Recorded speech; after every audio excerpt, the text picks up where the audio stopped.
প্রারম্ভ। বিশ্বের বিভিন্ন ঘটনা প্রবাহ নিয়ে আজকে আপনাদের সাথে আলোচনা করব।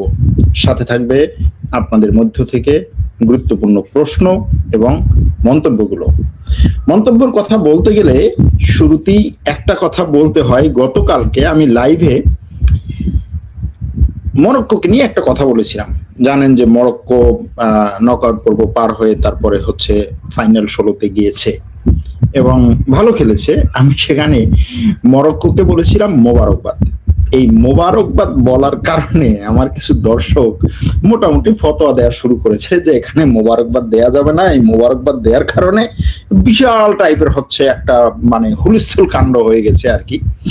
হ্যাঁ, আরবরা একজন আরেকজনকে শুভেচ্ছা জানানোর জন্য বা এই ধরনের ঘটনাগুলোতে শুভেচ্ছা জানানোর জন্য কি শব্দ ব্যবহার করে, এই প্রশ্নটা তার কাছে রাখা দরকার। যাই হোক, দর্শকদের এই ধরনের চমৎকার চমৎকার মন্তব্যগুলো পড়ে মাঝে মাঝে ভালোই লাগে। আসলে বর্তমানে আমরা যেই বিশ্বের মধ্য দিয়ে যাচ্ছি তাতে একটু আনন্দের খোরাক দিচ্ছেন এই সমস্ত দর্শক, তাদেরকে আন্তরিক মোবারকবাদ। বিশ্বের ঘটনা প্রবাহ কি কি ঘটছে, ইরান, তারপরে হচ্ছে আমেরিকা, ইসরায়েল, মধ্যপ্রাচ্য, বলতে বলতে আমার নিজের কানের কাছে নিজেকে লাগছে, ভাই আর কত বলবো, আর কি বলবো, বলার তো আর কিছু নেই। একটা মানুষ কত কথা বলতে পারে, কিন্তু তারপরেও ঘটনা শেষ হয় না, ঘটনা প্রবাহ চলতেই থাকে এবং আমাদের কথা বলা চলতেই থাকে। দেখেন, এই বলতে বলতে প্রায় 2 মিনিট চলে গেল। হ্যাঁ, এখন আমি মনে করছি আপনারা যারা দেখছেন সময়টাকে উপভোগ করার জন্যই দেখবেন। আমরাও সময়টাকে উপভোগ করতে চাই, করাতে চাই। অনেকগুলো বিষয় নিয়ে আলোচনা করব। তার মধ্যে হচ্ছে চীনকে বিশ্বব্যাংক বলছে যে আগামী কয়েক বছর পরে আর তাকে ঋণ দেবে না। ব্যাপারটা কি? চীনকে বিশ্বব্যাংক ঋণ দেবে না? চীন বিশ্বব্যাংকের ঋণের জন্য কি হাত পেতে বসে আছে নাকি কি অবস্থা, এটা নিয়ে একটু কথা বলা হবে। তারপর আরেকটা খবর আছে যে চীন এবং আমেরিকার মধ্যে তুলনা, কে কার চেয়ে বেশি কি করতে পারে এগুলো। ইউক্রেনে কিছু ঘটনা ঘটছে, এ অমুককে এটা দিবে না, সে অমুককে সেটা দিবে না, এইগুলো আছে। তার চেয়ে বড় জিনিস হচ্ছে ইসরায়েলের প্রধানমন্ত্রী দিন যত যাচ্ছে, নির্বাচন যত সামনে আগাচ্ছে, ইসরায়েলের প্রধানমন্ত্রীর উপরে অভ্যন্তরীণ চাপ ততই বাড়ছে, রাজনৈতিক চাপ, সরাসরি আক্রমণ। এরকম সরাসরি আক্রমণ এর আগে ইসরায়েলের মধ্যে বিরোধী দলীয় নেতারা ইসরায়েলের প্রধানমন্ত্রীকে করেন নাই। শুনলে আপনার মাথা নষ্ট হয়ে যাবে, এটা তাদের কাছ থেকে তো প্রত্যাশা করার কথা না।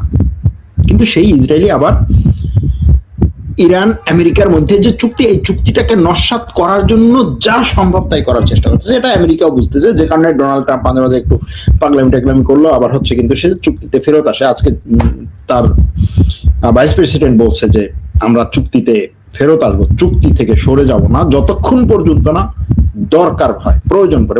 ইরানের উপরে আমরা আক্রমণ করব না যতক্ষণ পর্যন্ত না প্রয়োজন পড়ে। ভাই, প্রয়োজন না পড়লে কে কার উপর আক্রমণ করে? এটা তো সবার কথা। যতক্ষণ না প্রয়োজন পড়বে ততক্ষণ পর্যন্ত আক্রমণ করবে। তাহলে এর আগে তুমি কি সবগুলো আক্রমণ অপ্রয়োজনে করেছিলা? এটাই তো এর মানে হয় যে এর আগে আমি সব আক্রমণগুলো হচ্ছে বিনা কারণে, বিনা প্রয়োজনে করেছিলাম। এখন আমরা সিদ্ধান্ত নিয়েছি যে না, এখন থেকে আর প্রয়োজন ছাড়া আমরা আক্রমণ করব না। যাই হোক, দর্শকদেরকে কয়েকটা কথা বলে দেই। কথাগুলোর মধ্যে একটা হচ্ছে কি যে আপনাকে কয়েকটা বিষয়ে, বর্তমান যে যুগে আমরা আছি, কয়েকটা বিষয়ে আপনাকে পারদর্শী হতে হবে। সেটা আপনার নিজের জন্য হলেও অথবা পরবর্তী প্রজন্মের জন্য হলেও। যেমন ধরুন, আমাদের সময়ের আগে, আমাদের বাবারা, আমাদের প্রজন্মের, তারা কম্পিউটার সম্পর্কে হালকা ধারণা থাকার কারণে আমাদেরকে একেবারে জীবনের শুরুর দিকেই তারা শিখিয়েছিলেন যে হ্যাঁ, এটার সাথে তোমাকে যুক্ত থাকতে হবে। ইন্টারনেট থেকে তারা পিছিয়ে পড়ার কারণে অনেক বিষয়ে তারা অগ্রগতি অর্জন করতে পারেন নাই, বা আমাদেরকেও সেইভাবে হয়তোবা তারা সামনে আগাতে সহযোগিতা করতে পারেন নাই। ঠিক বর্তমানে এখন আমরা যারা আছি, আমাদের ভবিষ্যৎ প্রজন্মকে সামনে এগিয়ে নেওয়ার জন্য, পথ দেখানোর জন্য, নিজেকে ঠিক রাখার জন্য, নিজের ফিউচারটাকে সঠিক পথে পরিচালনা করার জন্য আমাদের দুটো জিনিস দরকার এই মুহূর্তে। অনেক জিনিস দরকার। একটা হচ্ছে অনেকে অনেক কথা বলবেন যে আল্লাহর উপরে ভরসা দরকার, ইমান দরকার, তারপরে হচ্ছে আমল দরকার, আখলাক দরকার, এগুলো তো আছে। এরপরে আপনার এআই দরকার, মানে প্রত্যেকটা কাজে আপনার এআই দরকার। আজকে আমি একটা ওয়েবসাইটের একটা পেজ হঠাৎ করে একটা এআই ব্যবহার করতেছি, পেজটা নিয়ে বললাম যে আচ্ছা এই পেজটা আমার একটু ঠিক করা দরকার, কোথা থেকে কিভাবে করতে পারি। করতে করতে সে আমাকে বললো যে আচ্ছা ঠিক আছে তোমার পেজটা তাহলে আমি পুরোপুরি ঠিক করে দিই। আমি বললাম সেটা তো ভালোই হয়, আমি কোনো কিছু দিতে পারবো না, বলছে তোমার কিছু করা লাগবে না, আমি পুরো পেজটাকে ঠিক করে দেবো এআই। তাহলে কি লাগবে? সে বলছে আমার অ্যাক্সেস দিতে হবে পেজে। অ্যাক্সেস দেওয়া কি জাস্ট হচ্ছে এক জায়গায় একটা ক্লিক করলে অ্যাক্সেস হয়ে যায়। সে ওই পেজে ঢুকে, আমি জাস্ট হচ্ছে বলছি যে আমি এই পেজটা এরকম করে চাই, সে ওই পেজে ঢুকে ওই পেজে কাজ করে পেজটাকে রেডি করে আমার সামনে দিয়েছে। কোন জায়গায় আছি? সুতরাং এআই শিখতে হবে আপনার, ফ্যাক্ট চেকিং শিখতে হবে আপনার। গত পরশুদিন দেখেছিলাম একটা ইদানিং এটা হচ্ছে খুব পপুলার, যেহেতু বিশ্বকাপ খেলা চলতেছে, বিশ্বকাপে গ্যালারি থেকে চমৎকার কিছু মেয়েদের ভিডিও, মানে খারাপ ভিডিও না, মেয়ে সুন্দর করে বসে আছে, চেহারা হেভি টাইপের সুন্দর, মানে দেখলে আপনি পাগল হয়ে যাবেন এরকম টাইপের চেহারা।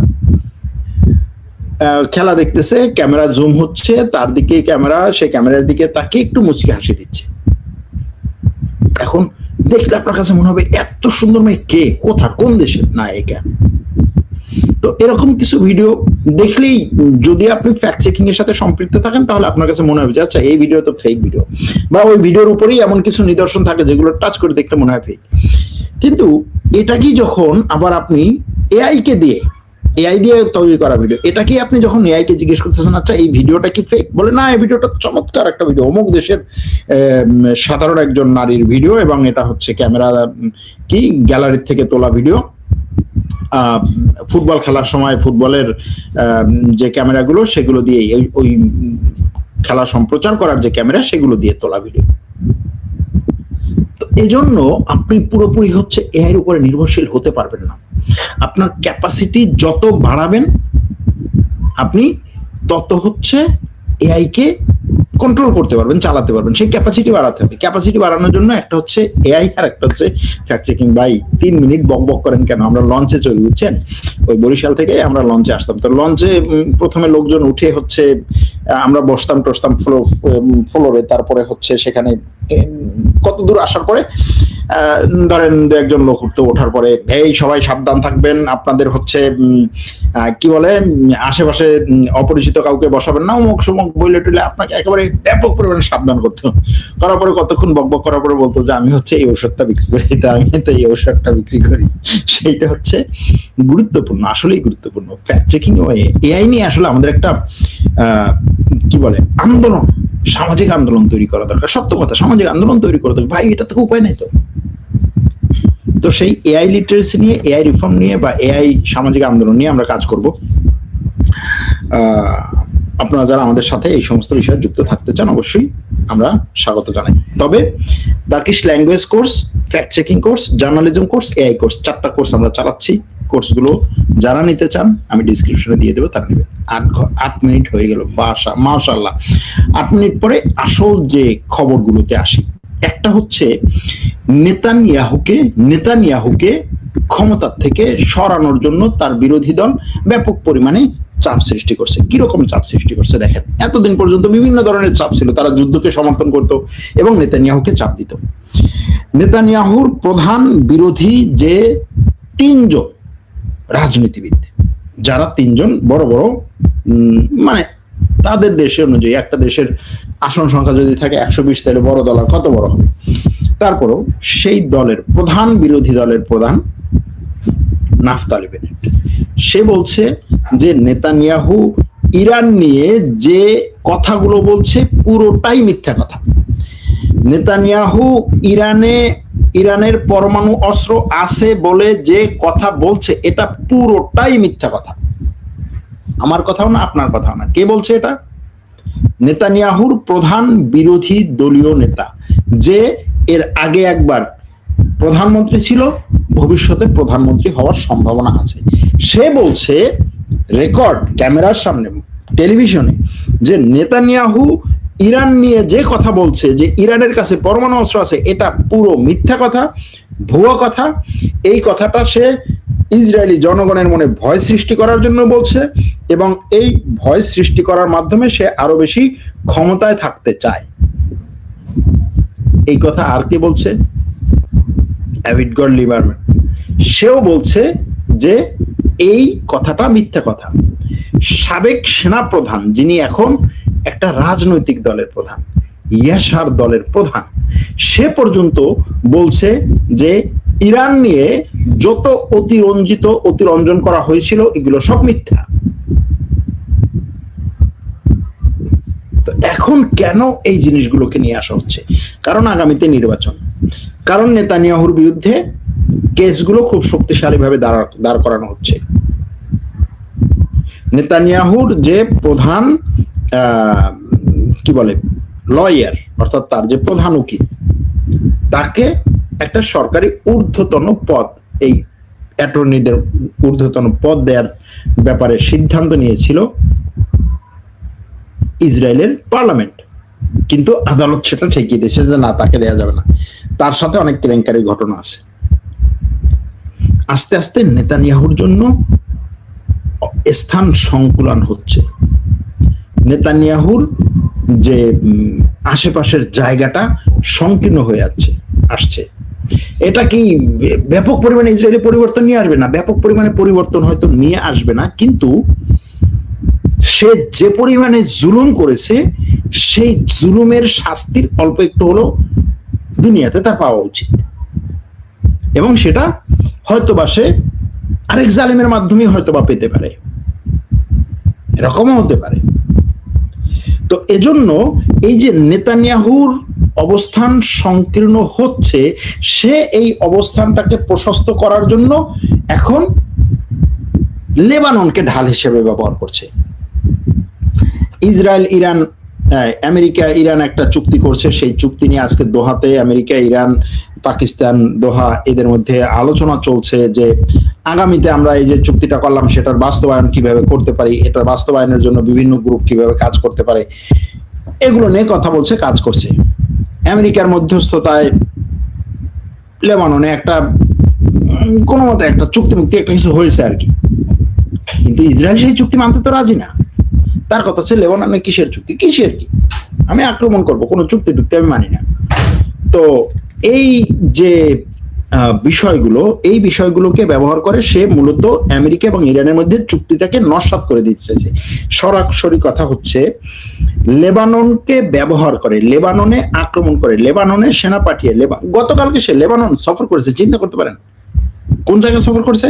লেবাননের যে জায়গাগুলো তারা দখল করে রেখেছে সেই জায়গায় ইসরায়েলের প্রধানমন্ত্রী, প্রতিরক্ষা মন্ত্রী তারা গতকালকে গিয়েছে।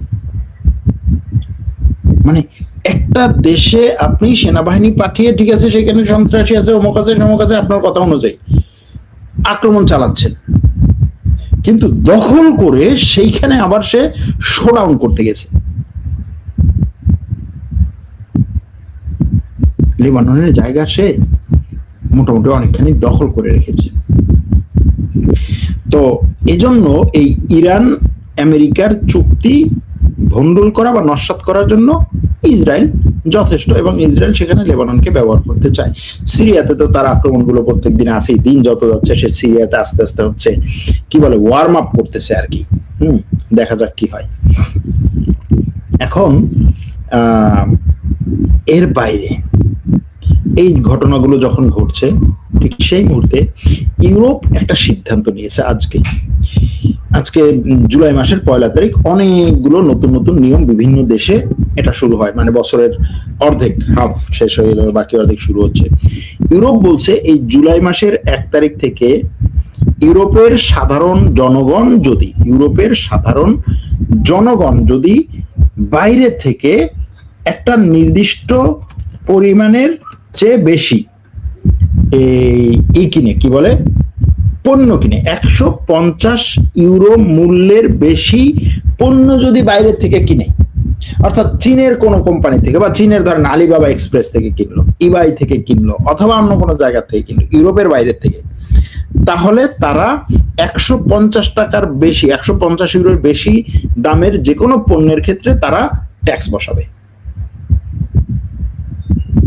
শুল্ক বসাবে, কাস্টমস ডিউটি যেটা। এখন এটাকে সে বলছে যে এটার 3-4টা কারণ সে উল্লেখ করছে। একটা হচ্ছে যে আমাদের তাদের ইউরোপের যে খুচরা বাজার আছে, এই খুচরা বাজারের যে সমস্ত জিনিস ইউরোপে বিক্রি করে সেই জিনিসগুলো মানুষ কিনতেছে না, তাহলে এই খুচরা বাজারটা হচ্ছে শেষ হয়ে যাবে। এই খুচরা বাজারে ইউরোপের 30 মিলিয়ন মানুষ চাকরি করে, সুতরাং এই বাজারটাকে হচ্ছে শেষ করা যাবে না। এটা ইউরোপের সবচাইতে বড় প্রাইভেট সেক্টর, যেখানে সবচেয়ে বেশি মানুষ কাজ করে। ওকে, এরপরে বলছে কি সে, আরেকটা হচ্ছে যে বাইরের থেকে কম দামের জিনিস যখন সে নিয়ে আসবে আর আমার ভিতরে হচ্ছে বেশি দামের জিনিস আমার বিক্রেতারা বিক্রি করতে পারবে না, এটার মধ্যে তো সামঞ্জস্যতা নাই, সুতরাং এটা হতে দেয়া যাবে না। আরেকটা হচ্ছে যে বাইরের জিনিসের কোয়ালিটি কম, আমার ভিতরের জিনিসের কোয়ালিটি ভালো, আমি ইউরোপের মানুষকে ভালো কোয়ালিটির জিনিস খাওয়াইয়া তাদের জীবন যাত্রাকে মান উন্নত করব এবং তাদের জীবনকে আরো বেশি দীর্ঘায়িত করাবো, সুতরাং ইউরোপের এটা মেনতে হবে। এখন তার এই কথার বিরুদ্ধে মনে করেন ইউরোপের যে কি বলে এটাকে, ইউরোপের যে কনজিউমাররা, ক্রেতারা ব্যাপক পরিমাণে হচ্ছে এটার বিরুদ্ধে তার সমালোচনা করছে। সমালোচনাগুলো কি, যে ভাই 150 ইউরোর বেশি দামের একটা জিনিস যখন আমি কিনবো তুমি সেটা থেকে ট্যাক্স নিচ্ছ, কাদেরকে বাঁচানোর জন্য? যারা আমাদের কাছে জিনিস বিক্রি করে ট্যাক্স নেয়।